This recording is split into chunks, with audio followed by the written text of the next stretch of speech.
very good, is it? And I mean, that's putting it mildly. What's been so interesting is I regarded the advent of With Love Meghan rather like I regarded root canal surgery. It's one of those things that you know it's coming. You really don't. Oh, honey, grab your popcorn because this isn't just a PR disaster. This is Meghan Markle's Hollywood meltdown. And when I say meltdown, I mean full-on flames, ashes, and smoke.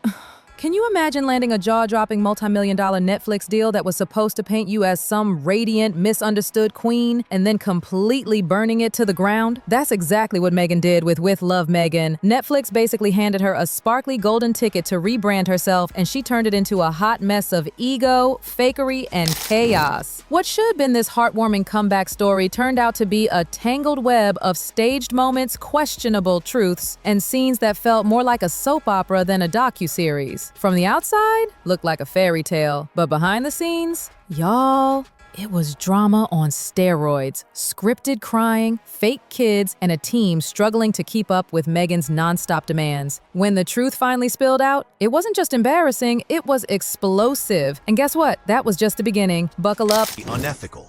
Easier to watch than the Harry and Meghan versus everybody else show we did a couple of years ago.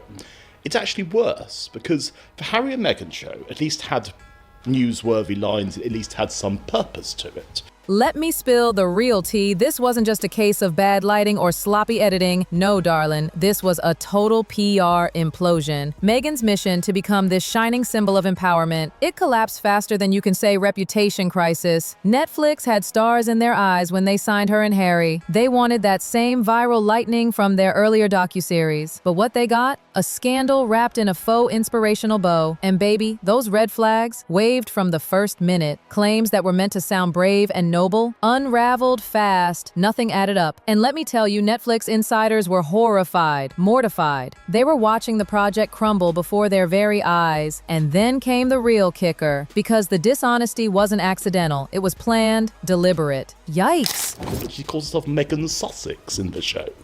And you keep thinking, is this going to be the new Meghan Sussex that we see? But there's all these bizarre touches in it. Like at one point, she says that she's going to have pretzel bags made up and they're individually personalised pretzel bags. Okay, now this is wild. You remember those emotional charity moments in the show? The ones that had everyone tearing up and tweeting? Yeah, fake, like completely staged. A production assistant finally came forward and revealed that Meghan's so-called visit to a children's literacy center? Total sham. The adorable kids smiling at her? Hired actors. The heartfelt donations quietly returned after filming. And the volunteers? Just Meghan's own staff pretending to be regular people. Netflix execs weren't just embarrassed, they were shattered. This was manipulation at a whole new level. And the worst part? It wasn't even over. Meghan had more drama up her sleeve, and it only got more twisted from here. I know that Daniel loves peanut butter. I'm still gonna label this. You always want to be conscious if someone has a nut allergy. And there's another moment where this wonderfully demeaning and high... Yeah. Yes, finally. Yes, hallelujah. I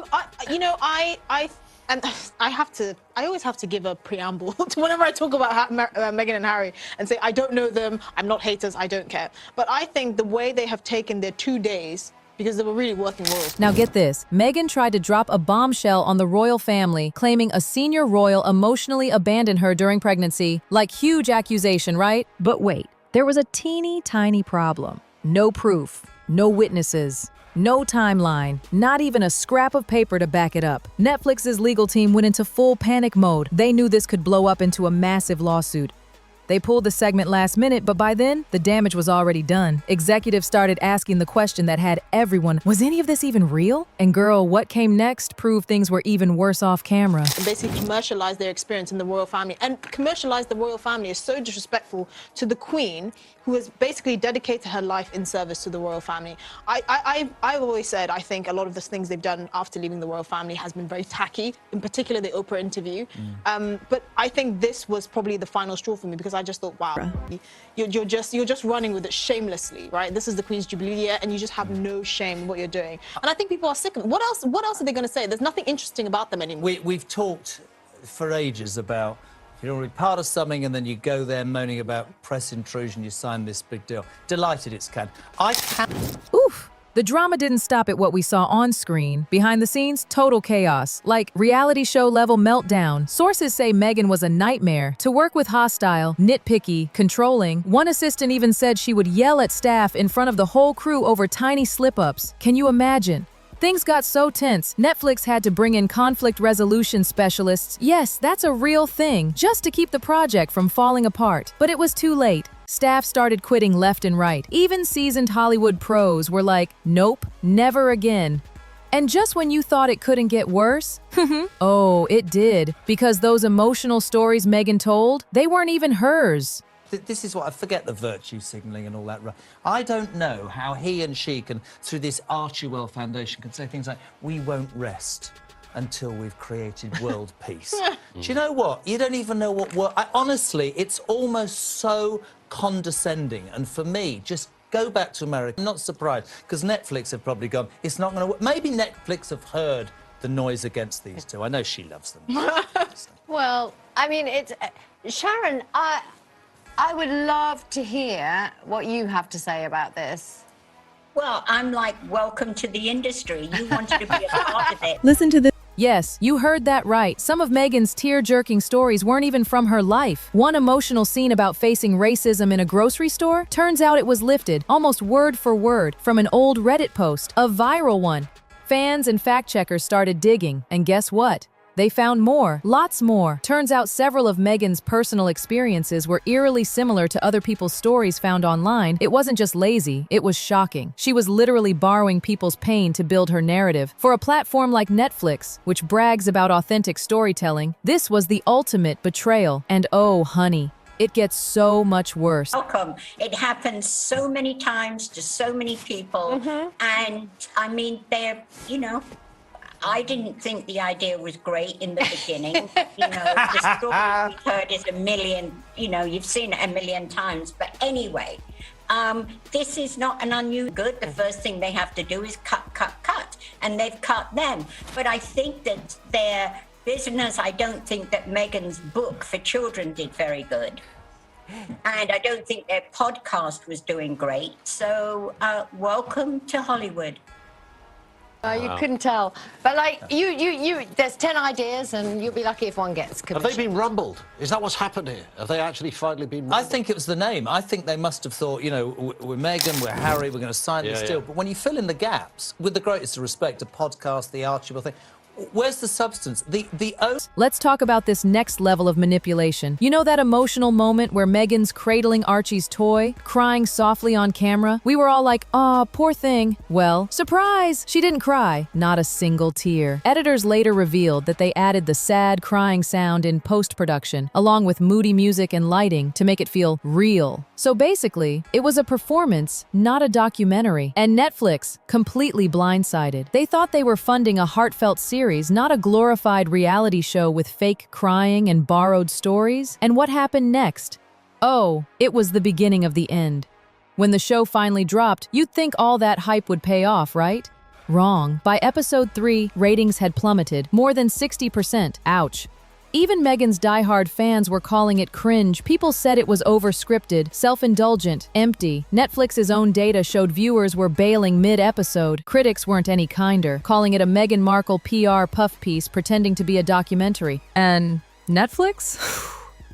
They were having a full-blown panic. This wasn't just a flop, it was a disaster. And the next blow? It proved Meghan wasn't just losing viewers, she was dragging Netflix down with her. Here's where things get really juicy. Behind closed doors, Netflix was done. Like, already preparing the breakup before we even knew it was over. A leaked memo from high-level execs basically said Meghan was no longer an asset. She was a liability. Ouch. It said her content lacked credibility, and the backlash was starting to hurt Netflix's image. They quietly began cutting ties, reviewing every frame for legal risks, and shelving anything tied to her name. Remember when Netflix rolled out the red carpet for Meghan? Yeah, they were now rolling it right back up. And guess what? The next scandal involved her own children, and it shook everyone.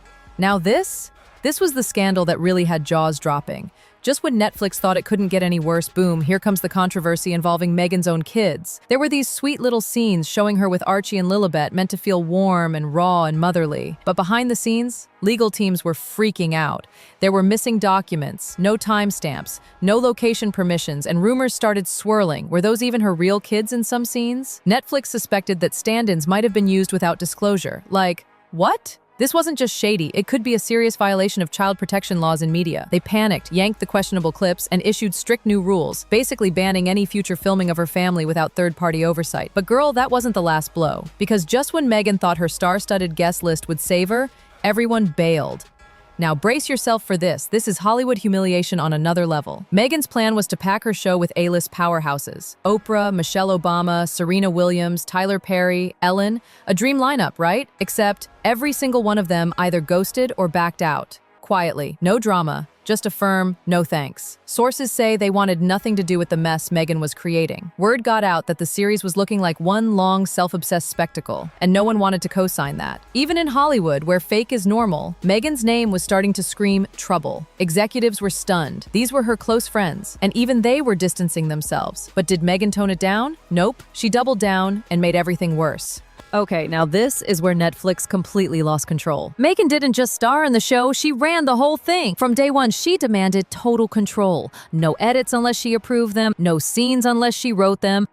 It wasn't a documentary. It was a dictatorship. Producers said it was like walking on eggshells 24/7. She was rewriting scenes mid-shoot, cutting anything that didn't make her look flawless, and micromanaging to the extreme. And when people pushed back, she threatened to take the project elsewhere. Netflix caved. They let her run wild, and it turned into a one-woman tribute reel. No balance, no honesty, just Meghan's version of Meghan. And by now, even Netflix execs were whispering behind the scenes, we made a huge mistake. But nothing could prepare them for the final blow. And here it is, the moment everything collapsed. After months of drama, bad ratings, and nonstop controversy, Netflix officially pulled the plug on season 2. Gone. Canceled. Done. The project was just too toxic. There was no fixing it. What was once Meghan's big comeback had become Netflix's biggest regret. The fairy tale she tried to script crumbled into chaos. Even her loyal fans were starting to question what was real, what was just clever editing. Netflix knew they had to protect themselves. This wasn't just about one bad show, it was about protecting their entire brand. And Meghan? She was left facing the fallout alone, with her so-called truth now looking more like a carefully crafted illusion. But just when you thought the saga had ended, Netflix dropped the final bombshell. Behind closed doors, they finally admitted the obvious. Signing Meghan had been a massive mistake. The fake scenes, the ego wars, the borrowed stories, it was all too much. They didn't just cancel season 2. They quietly buried everything tied to her name. No spin, no saving it. Meghan's glossy image had shattered under the weight of her own contradictions. She thought she could control the narrative. She thought she could outsmart scrutiny, but in the end, the truth won, and that Netflix partnership, it's officially dead and buried. So what now? Thoughtful. Will Meghan fade into the background or try to stage another comeback? Try to stage another